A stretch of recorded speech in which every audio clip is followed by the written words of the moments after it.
Welcome to the Sports Car Professor. I'm Darren, and today I'm celebrating 5 years of making YouTube videos here on this channel. And I'm not at all alone in doing that. I mean, there's a huge community of the class of 2020 because of the number of channels that popped up because of COVID. Now, personally, in my case, I was already working on it beforehand. It just that gave me enough time to start to prep my channel, but still, I wanted to take a minute to look over my channel and also do understand the last half of this video is going to be dedicated specifically to showing you 3 different sets of cards that I'm probably not going to be able to get to on this channel. I mean, one of them I hope to, the other 2 probably not. So I'm going to be spending a long time going through showing you all of the cards that I've pulled together for the videos to give you an idea of why it's so difficult to put together New Millennium card sets and why it takes years to put some of these sets together, and the importance of being able to piece together a set over time and getting all the pieces. So that's going to be the bulk of this video. And if you don't want to hear me talking, definitely you can jump ahead to that if you're fine. But I wanted to spend the first portion of the video talking a bit about the channel and what I've created so far, and a little bit about me artistically. 5 years in, I think this is a good time to actually sit down and discuss this. Part of it is that it's really cool to be at this point where I have put together over 600 videos. About a third of those have been set breakdowns. So even though that's over 200 videos, that's not 200 sets. That's more in the 300 to 400 set range. That's a lot of card sets that I've been able to put together over time and build a really healthy volume of content, which is it's not about creating videos. When I put together this channel, I was nervous about doing it, not because I didn't know what I was getting myself into. Quite the opposite. I knew exactly what I was getting myself into. And I was right. I was 100% right about it. And I have to say that I'm glad I did it, but it's just as easy for me to have not done it at all. Had I really comprehended that just how accurate I was about what it was going to take, because it takes up all of my time and all of my money to put this together, because this is a passionate project. This is a labor of love. And the idea is I want to do deep dive videos on every single card set, at least of the 80s and 90s. In order to make the channel work, I got to get a whole bunch of these videos put together. And I'm not talking 200 videos. I knew it was going to take probably at least a decade to get to a point where the project itself would be justified. And I'm half a decade in, and I got to tell you, I'm not at a point where if I stop now that I would be comfortable with it, because I've done a lot of I've covered a lot of great ground. I have done, well, let's see, I've done Pacific and football from beginning to end. I've done both score and pinnacle in baseball from beginning to end. So I've done, I've done Donruss Studio. I've done quite a few of these whole brands, all the way from the beginning to the end. And then like Skybox in football, I'm missing one video at the end. And there are some others that I'm really close to having them done. But as great as having those big bulk projects out of the way, and as a part of the catalog of videos I've done, I have done no tops for football. I've done no tops for baseball. I've done no Upper Deck cards, period. I've done SP, I've done Hall of View, I've done some stuff like that.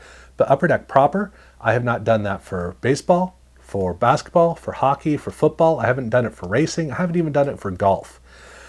I have not done any of Playoff. I've not done any of Collector's Edge. I've not done any of Pro Set, with the exception of in golf. I did do that one.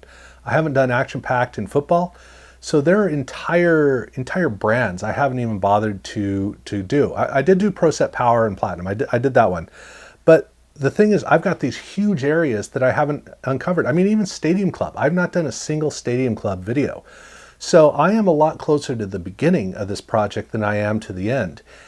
What would it take for me to feel comfortable with this project in terms of I could walk away and go, okay, that's pretty awesome? I don't know. But the thing is that this is something that is built really out of the whole volume of putting together the entire, or not the entire collection, but the bulk of the collection for resources for other card collectors. And that's part of what has been so much fun about this and so daunting about it, is just how immersive and expansive this project is. It's awesome to work on. It's great to look at the work that I've done, but it's an endless process of just churning out video after video after video after video. It's really something that doesn't ever end. So it's a double-edged sword. But one of the things that I enjoy about it is, I don't know if you've ever noticed, but the preview slides that are shown to advertise the video, those are all card designs. Specifically, they're the 1992 Collector's Edge design, which is right up here, in fact. And the fact that I did that for the border and this hat, those are totally unrelated events. They just happen to be perfectly aligned, which is really cool. But all those borders that I have, or all of those slides that I have, is basically a card set that I'm putting together of kind of like title cards for every single one of the sets or pairs of sets that I've made over time. And so as I've been putting together the videos, to me it's kind of like putting together a collection of all of the different themes for each of the sets that I can then have as its own collection, which is a weird and interesting way of looking at it. But that's the thing. To me, this is really more of a total project, a total effort, as opposed to a bunch of videos that provide help for collectors. Because I want this to be one big resource if it's at all possible. And there are 3 parts to the channel. So there is the set breakdowns, which are the Thursday videos, which is the core of the channel. I have the box reviews, of course, and then I also have the card design rankings, which is a fun thing I do on Tuesday. And this is actually something that's kind of interesting about the channel, because a lot of people have asked me over time if I'm an artist or if I've studied art or if I'm a designer, if I've ever worked with the card company. I've never had a job related to sports cards, so obviously that's not the case. I did attend an art college, so I have taken art classes, and I do also have a very intuitive mind coupled with an artistic mind. I don't have the hands for art, but I have the understanding of how art works in terms of I can analyze and break down what is going on in art. So like my mom is sort of an artist, and she will ask me advice when she gets stuck on something, and I'll look at it and be able to see the issue and communicate it to her. So I'm not going to call myself an art critic, because that's one of those overused terms, but I do have the ability to analyze art effectively. And so with my background and my experience and the focus that I've been putting into cards, that's the reason I'm able to break down designs of cards in the way that I can. Doesn't mean that I'm right. I certainly think that I'm right, but it doesn't mean that I'm right. It just means that I have the ability to step back, look at it, and know how to communicate it to others, and know how to see what affects me personally, which is something that anybody can do if you take the time and you really experiment around with it. In my case, I happen to have the tools to do it, and so it sounds like I'm a really knowledgeable person because, again, I have taken art classes, I did go to an art school, I have that practice as a part of me, but that's kind of that's the reason that I sound to a lot of you guys like a professional. But I am something of an artist because I'm a photographer. In fact, the camera right now that I'm talking into, I bought that camera 6 or so years before I started the channel in order to take pictures, because I'm a good photographer. I'm a better editor, but I'm a good photographer. And so here are some of the photos that I've taken over the years. And part of what I enjoy about the photographs is not that this is like a travel log of places that I've gone to. It's the ability to see something and then figure out how to communicate what I saw in a way that reads to an audience. So some of these shots are landscape shots that give you the ability to grasp what it's like to be there, whether it's Siberian Outpost or whether it's White Mountain or these different places where if the picture comes through correctly, it whisks you away to a specific spot. And I love that. Other times it's about the personality of the environment or an animal or whatever it is. These are things that I'm able to see pretty well, and I have a lot of fun being able to capture them on camera. And in fact, every single year I like to put together a calendar of photos that it's a very large format that I go with to show off the photos, but it gives me the ability to show off some of the pictures that I've made over time for friends and family. They're expensive, especially when shipping, so it's not the kind of thing that I'm ready to go and sell, but that's something I would love to do as a career, is to be able to sell calendars of my own art. Something, you know, down the road, obviously, if I'm so blessed to be able to do it. But that's part of the artistic sense that I have, and one of the things that I enjoy doing. And it's the reason that I have the camera that I'm using right now, because I was using that before for taking pictures, and now I use it for not just these videos, but also for the shots of the cards that you see. I use the same camera for that. The only thing I don't use this camera for is I have a camcorder where I do the box reviews, all the hand stuff, which you're going to see later on in this video as well. So otherwise, this camera that I'm speaking into is incredibly valuable to me. It's really been a wonderful gift that I really kind of gave myself. But that's a bit of my own artistic sense, which is something I've really enjoyed. But it also plays into the way that I create these videos as well, to a certain extent. Now, since I've now done 5 years of videos, I'm far enough away from the early videos that I have the ability to go and comfortably put together or recreate some of the videos from the past. Whether the video just came out terribly and it really needs to get cleaned up, or more often because I made mistakes in the videos and now I have the ability to clean those up. I'm not going to be replacing new videos by putting up old videos that are redone to fill in the space. The replacement videos will probably be on Saturday, just kind of tucked in amongst the other videos. But it's not just fixing videos that need help from the past. It's also the ability to go back and redo some of the box reviews that I've done over the years, because there's one thing people have been complaining like crazy about, and that's the fact that early on, well, for the first 3 years, I guess, I didn't trim my fingernails because, well, if you want to know more about that, check out my Cardaholic video. But regardless, enough people were complaining because my fingernails were annoyingly long that I've gone ahead and I've started trimming them back specifically for the box reviews. So now the newer videos aren't a problem, but all those old videos that are out there on from those box reviews are still bothering people, and people get pretty ugly about it in terms of how they approach it. But it's such a nuisance for people that I want to go ahead and I want to replace those videos for sure.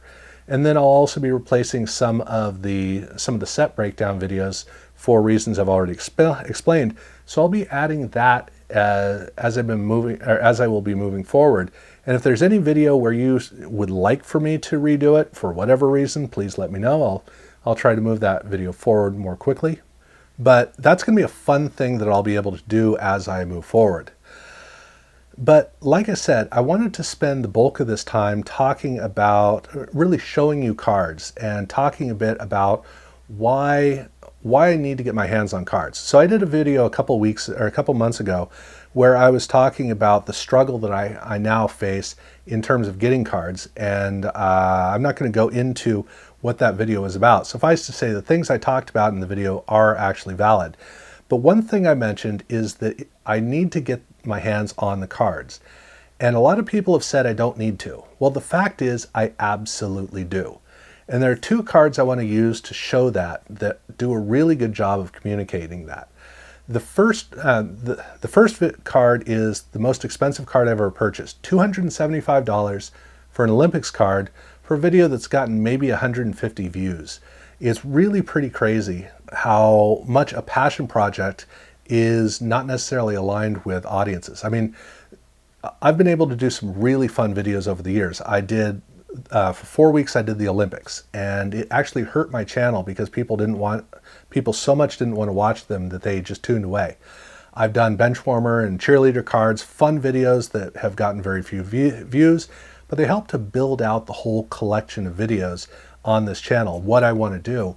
So for me, I don't regret at all the fact that people aren't watching. It's, you know, it's what it is. But it is a little tough when you go out and spend $275 on one card just to get a passion project video out there. And so that getting that card was really important. But then the other card is one that I spent 2, maybe 3 years, I think it's closer to 2 years, waiting to finally get a copy of it.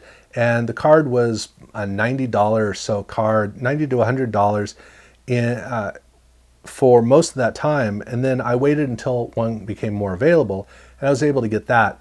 But in both cases, I'm glad I got my hands on it, because as you'll see in the video, there's a very specific reason why I needed to get the cards and really understand them. And this isn't just for these two cards. This is common. This is a big part of what I'm trying to do with the channel. And so showing you these two cards will give you a pretty good understanding about that.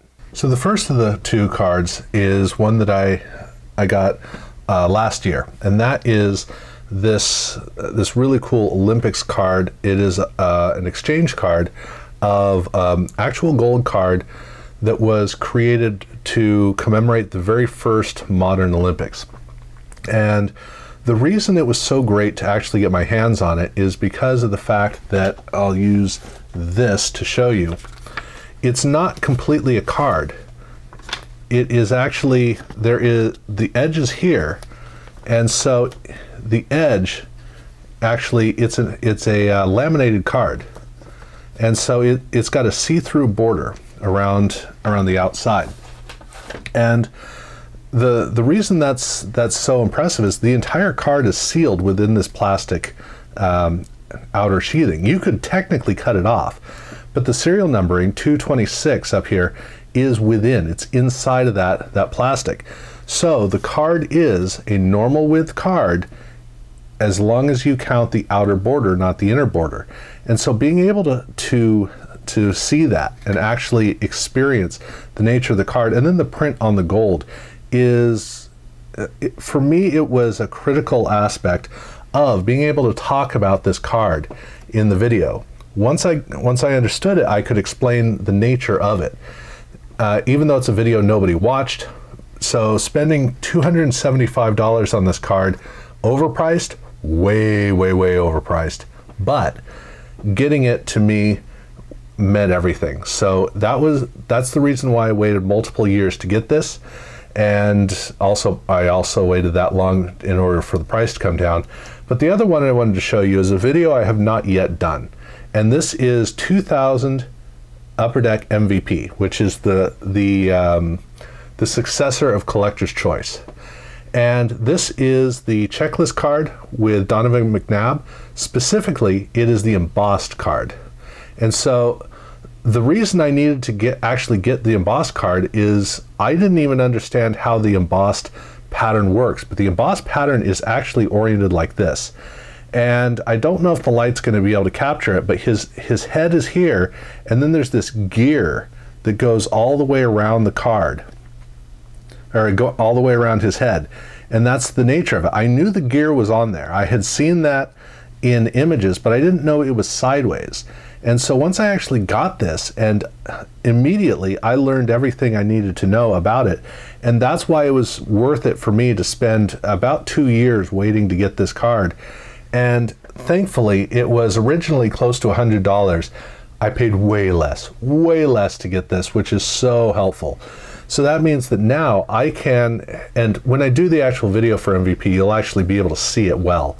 But being able to understand the orientation, exactly how the pattern is, etc., for me, that's why I do this channel. And so that's why waiting on these two cards was that's why it was worth it. So now with that out of the way, now I get a chance to show you 3 sets that I have been working on pretty doggedly for the last, in one case I've been working on it pretty much from the beginning, so over 5 years. The other 2 sets I haven't been working on for quite as long. And so earlier this year I did Topps Tech, 1998, 1999, 2000. And that was a video that I took, I guess, about a year to try to put together. It was a massively expensive video, I don't know, $400 plus to put it together, but it was amazing that I could get it done within a year, because it has a level of complexity not as intricate as what we're about to see, but still it required getting at least 101 cards for the 98 set, and then 99 and 2000 we're still up well over 50 cards each.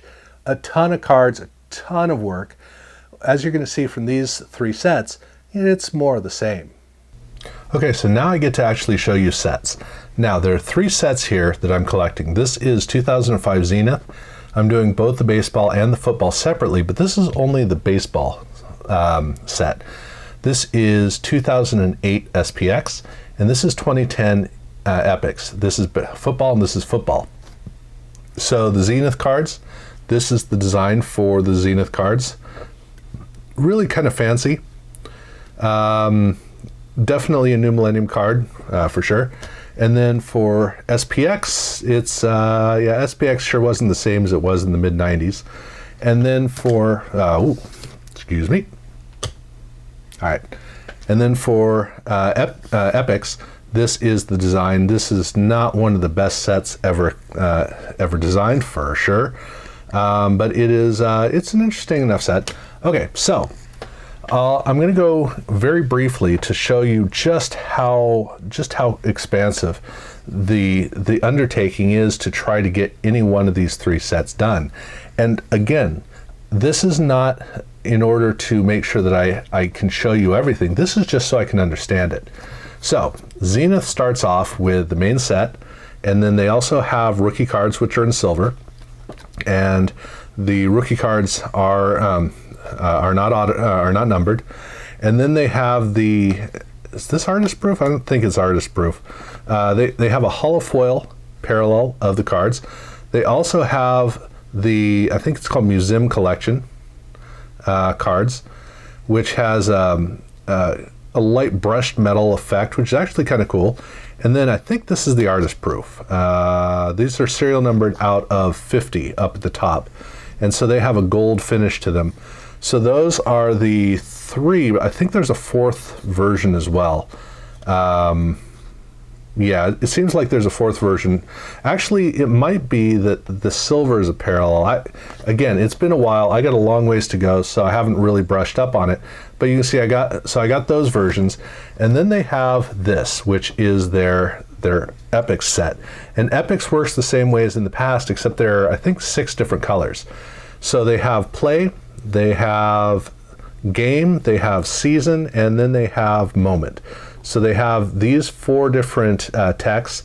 They do have different patterns, and so each one of these, all these cards are serial numbered. Starts off at 750, and then in the case of the orange cards, it goes down to 250, and then with blue, it's a little bit harder, and then you have purple, and then you have red, and then you have after that green. And then you have black. And black is really tough when you get down to, like, season is numbered out of 50, so moment is numbered out of 25. Really tough to get those. So that means there are 6 different colors for me to try to get. And then there are 4 versions of each. So that's 24 cards across the entire expanse with the serial numbers. Do I need to get them all? No. Would I like to? Yes. But I got much bigger issues to deal with. So they also have their bat cards, and the bat cards are just, they have a little tile where, or not a tile, but a space where a tile of wood is in there. These are not individually serial numbered. Then we have the fabrics cards, and same thing, a little bit bigger. And these cards are serial numbered, but you'll notice that the numbering is different. So we have 50, then this one is not serial numbered. And then we have, so this one has something special, so you would expect 10, that definitely fits. This one is numbered out of 150, this one out of 150, this one here, numbered out of 100, and then we get one here that is solid, that's numbered out of 50. So I don't know what the difference is for these serial numbers, 50, 50, 100, 150, 150, but then to 10, 50, and then going in the other direction, we have another 100. And so so I need to understand what those serial numbers, are they unique to the individual player, or is there some parallel to it? Then you have the bat and the fabric cards as well. And then you get on to the autograph cards. And so you can see I've got a number of these autograph cards, and these cards are serial numbered, but you'll see that they are, so this is 250, 100, 250, 50, 100, 100. Why in the world is that the case? Because on the front there, they all seem to be the same. So that's one of the things I've got to understand. What's the difference between those? Then we have 3 jersey cards, which again have different serial numbers. We have a bat, an autograph card, and then we have the team cards. And then the team cards have, so this one has one, I think that's a fabric tile. This has a bat tile. And then we have the same thing with the positions. So this has no fabric. This has 3 fabrics on it. Then we have the red hots. That's easy enough. And then when you get to the end of the set, you have autographs. I've only gotten one of the autographs. I don't know what other variations there are. Spellbound, this is without fabric, and then I do not have one with fabric. I also don't have the serial numbered ones with gold. With football, I have both of those, or all 3 of those. In this case, I haven't gotten to that point. Then you have the Team Zenith. I have the regular, I have the gold, and then I also have bat, and I have fabric. And then you got Z-Team at the end. So that gives you an idea of just how complex Zenith is. And I've been whiling away on this for about 3 years, I guess, slowly working my way along. With football, I'm further along than I am with baseball. And I actually opened a box of baseball to see how much I could get out of it, and not much showed up. Still, it was cool to be able to do it, but that is, you can see just how big of an undertaking that is, where I don't even know what to hang on to and what not to, because I have to research the whole series of those numbers to try to understand how that works. So that is definitely one I don't think I'll ever get to. I'd love to. 2008 SPX football, maybe there's a chance. So I have Brian Urlacher, and I have Gale Sayers. These are tough to hold on to because they're all die cut. And then you have rookies, and so you have this is numbered out of 25, this is numbered out of 499, and then this is numbered out of 999. And the reason I have multiple versions of them is because I don't know who I'm going to get the whole run of. And then we have an autograph numbered out of 99, autograph numbered out of 25. And then this is outside of the set. This is their signature supremacy, I think. I got Mount Forte. And then superscript, I have Saint. And then there's a dual autograph numbered out of 75. And so this is, I think, Adrian Croyle, not Adrian Croyle, Brody Croyle, and DJ Hall. And then you start to get into the really complex stuff. So these cards have the SPX, and they have an autograph. I have one numbered out of 599, and of Mount Forte, and then of, drawing a blank on his name, Earl Bennett. So I have a 499 out of that. I also have a 199 of Earl Bennett. And yeah, just that one, really thick. And then I have a numbered out of 25 of this design of a Packer. I need to upgrade this for sure. And then we get into this. And this is the thing about 2008. Now, I will note, I had already been collecting these cards for a while because of the Bears, Broncos, and the Panthers. And so I already had a head start into this, which is why I'm as far along as I am. And you'll see the particular players I was focusing on. But this is crazy because you have the SPX, and in this case, there's a fabric in the middle. And then you have the same thing. But this one is numbered out of it's like 140. And then you got this one here, which is numbered out of 50. Same thing though. And then you have one where the fabric's on either side. This one's numbered out of 99. And then we have the same thing. And this one's numbered out of 15, but this is a dual patch. And then we're out of SPX, and we're on to NFL. We have them on the outside, so that's numbered out of 50.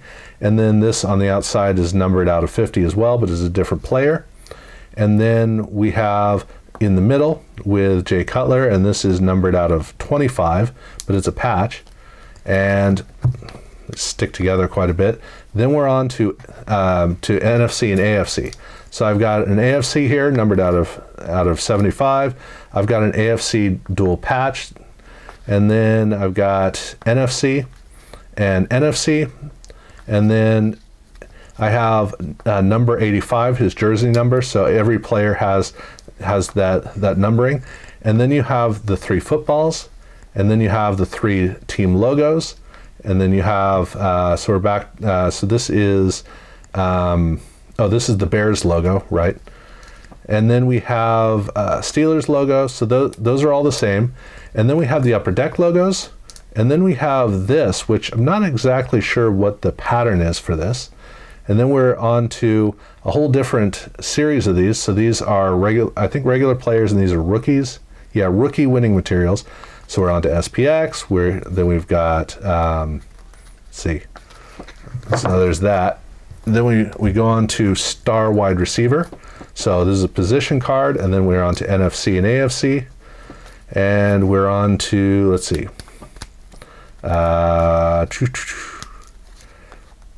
More of the conference. Okay, that's a patch. And then we have, so here's the NFL shield. And then here's a different pattern. I guess these are like play buttons. And what else do we have? The footballs. And then we get into this series where it has these patterns. So you can see these patterns are different. And then there's that pattern. And then there's that pattern.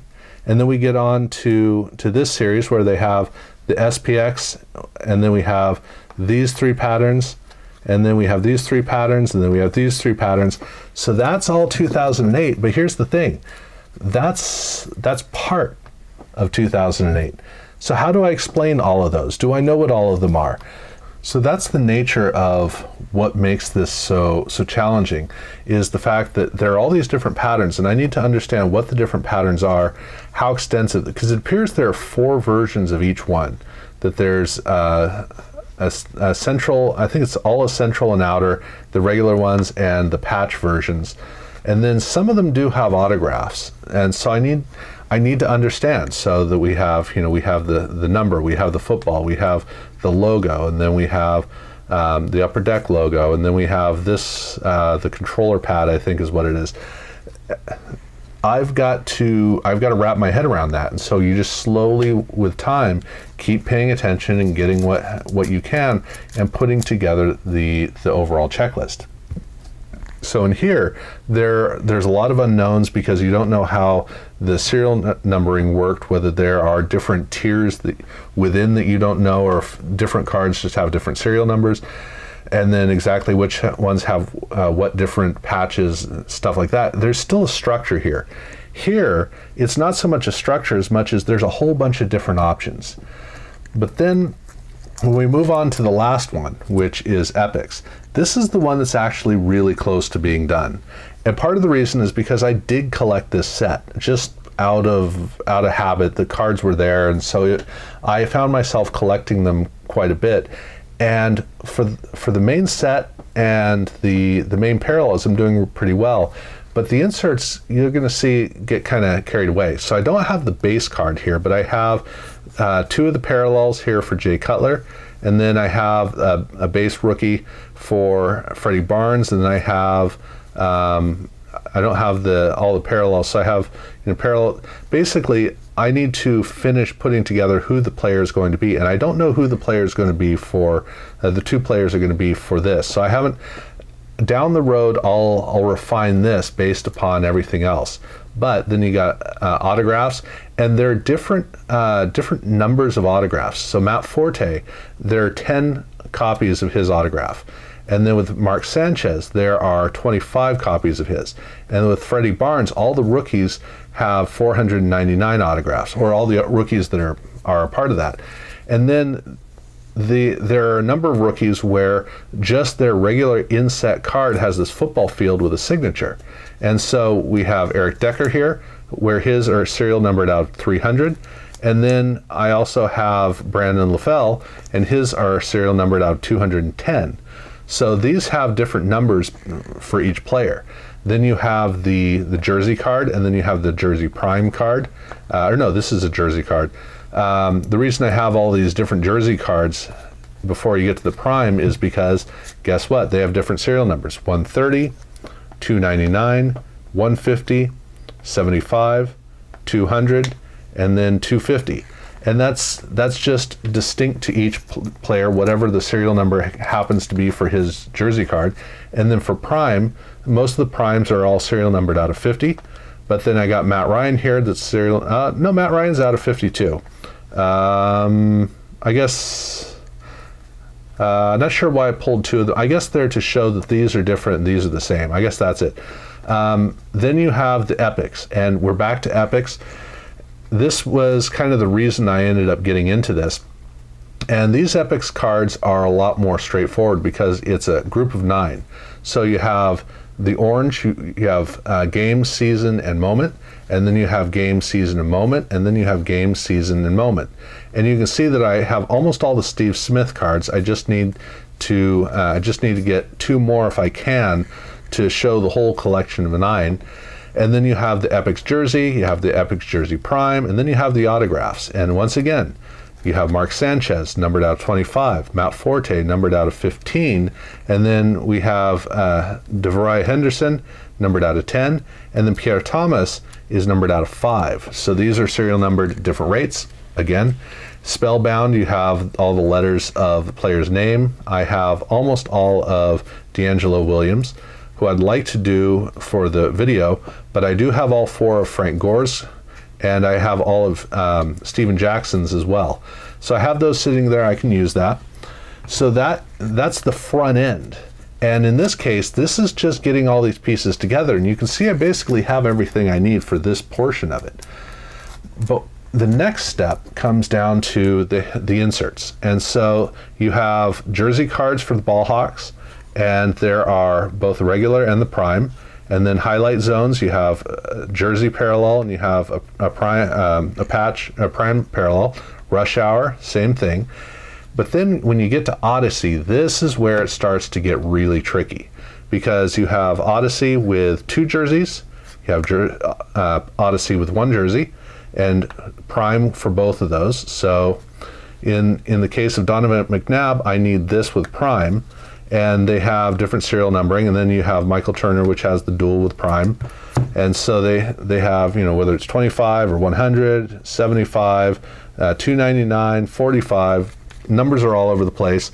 And then you get to the autographs. And the Michael Turner, I have both the regular and the Prime with autographs. So this is numbered out of 10. This is numbered out of 5.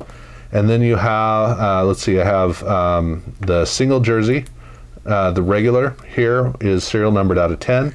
I don't have the Prime for that. I don't think. Yeah, I don't. And so then here's just Cedric Benson. A couple of cards I've been able to pull aside from him. Then you get Sunday Showdown, and I have a regular and I have a Prime, but I don't have an autograph. And then you have the autographs, or the autograph patches.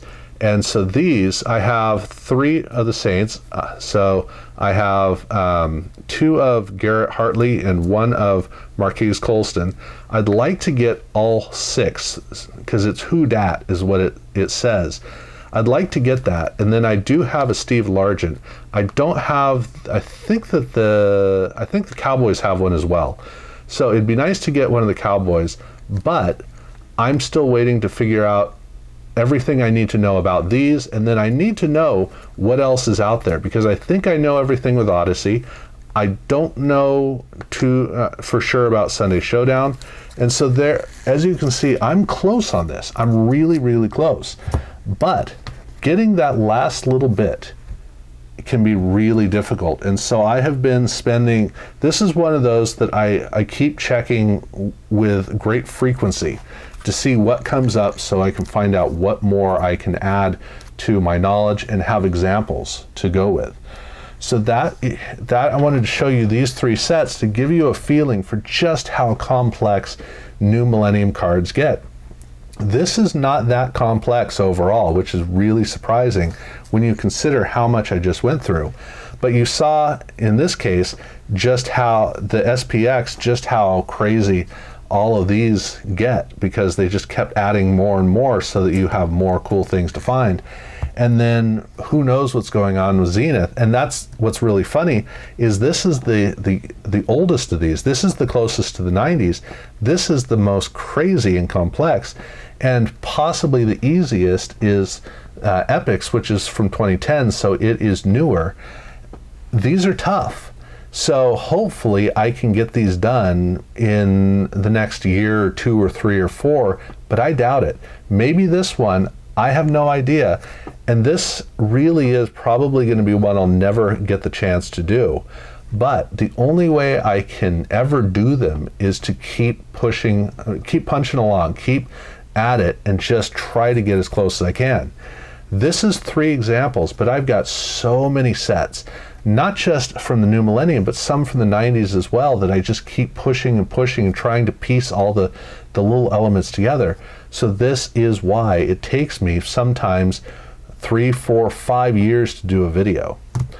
It's persistence. It's a lot of patience, a lot of frustration, and a lot of question marks about, do I know when I'm ready, when I'm actually done? I may not. So at least I wanted to give you this example. So that's kind of a look across my channel. I didn't want to get into showing off my apartment because it's a small apartment. Well, it's not a small apartment. It just seems small because I got cards absolutely everywhere. It's difficult to walk around this place. I mean, I look around this place and I think this is exactly what my mom was afraid that my room would look like if I was a kid, and I love looking around at it going, yep, this is exactly what I was going for. It's definitely not a place to hang out. I mean, I've got a TV that's buried behind some boxes. I don't have a couch to sit on. I barely have a place to eat. So it is a very challenging environment to work in, and hopefully I'll be able to sell a book at some point and then be able to get a better accommodation for my life. But right now, it's just all about the pure passion of putting together this project, and I'm having the time of my life. But there are a lot of things I'd love to sit down and really go into, showing you exactly how I edit the videos and photograph them, and exactly how I maneuver around this place, etc., etc. There's so much I'd like to go into, but a lot of that would be kind of repetitive. But the bigger thing is, this is my world, this is my life. And so showing you this is like showing you every little facet of the world that I live in, showing you where I eat and where all of that stuff. It gets a little bit personal. So I wanted to, as much as I'd like to do that, I don't feel like this is the right time to do that. Instead, I wanted to talk a little bit about where I've gotten to, a little bit about how I've gotten there. But the big thing is, I wanted to show you how complex these projects are, because while those 3 sets that I showed you are incredibly intricate with a lot of pieces, and I would say that other than Epic's, the other 2 sets are probably only halfway there. So that's how I've got to keep pushing and pushing and pushing. But even sets in the 90s have a lot of that with them. And so there are sets that I literally work on for years trying to piece together. And when I finally get it, it's just another week out the window and moving on to the next. Right now I'm trying to put all the pieces together for the 1970s Fleer stickers and cards. Everything before they got back into regular baseball cards. That whole stretch is its own challenge, which it takes a lot of work to get all the pieces, understand the pieces, and then put together the video with the intricate puzzle shots that I got to put together, which I've already done with basketball and football, which took forever. Those projects take a long time. And I look forward to getting that video done, but it, like so many others, it takes a lot of patience, a lot of frustration, a lot of diligence. But if I put all of that in, I can eventually get just another week out of the way, and then it's time to move on to the next set, and then on to the next set. So it is, thankfully for me, I'm driven by my heart because I absolutely love this. And my hope is that you guys are able to appreciate these videos, not to the extent that I put them in. I mean, if I do my work right, you have no idea the work that I put into it. And that's what I want. I want you to be lost in the content and to walk away from it going, I'm really glad I watched that. That was really awesome. That's my goal with the channel, and hopefully I'm doing a good job. So again, I'm going to start to clean up some of the videos from the past, At some point, I may start to go back and revisit some of the rankings, card rankings from the past, to get more cards fit in, and I'll eventually be able to include old hockey cards as well. I'm looking forward to finally getting that covered, because I know that a few of you guys wish that I'd done that, so I'll get to that. But in the meantime, I really appreciate those of you who are taking the time to watch my videos, because when you go out and you put in a ton of time, you don't, for me, I don't do this so that people hear my own voice. I do this because I need the videos to be out there, because I know there are people who do need the content or are just curious about these sets. I know very few people, if any, are actually watching for me. It's all about the cards. But that's the thing. That's why I put the videos together, to put that out there so that this is available for a resource. And it's always great that there are actually people who are taking advantage of it and are appreciating it, because it's a lot of work to make sure that it is available, and the fact that so few people are aware is pretty annoying. Oh well, I know I'm rambling at this point, so I think I'm going to bring it to a close. But again, thank you guys all so much for watching, and I hope that the videos coming down the road are even better than the ones that have come in the past. That's yeah, probably requires more work from me to do that, so maybe that's not what I want, but it's fun as it goes anyway. So yeah, thank you guys for following along and watching tonight.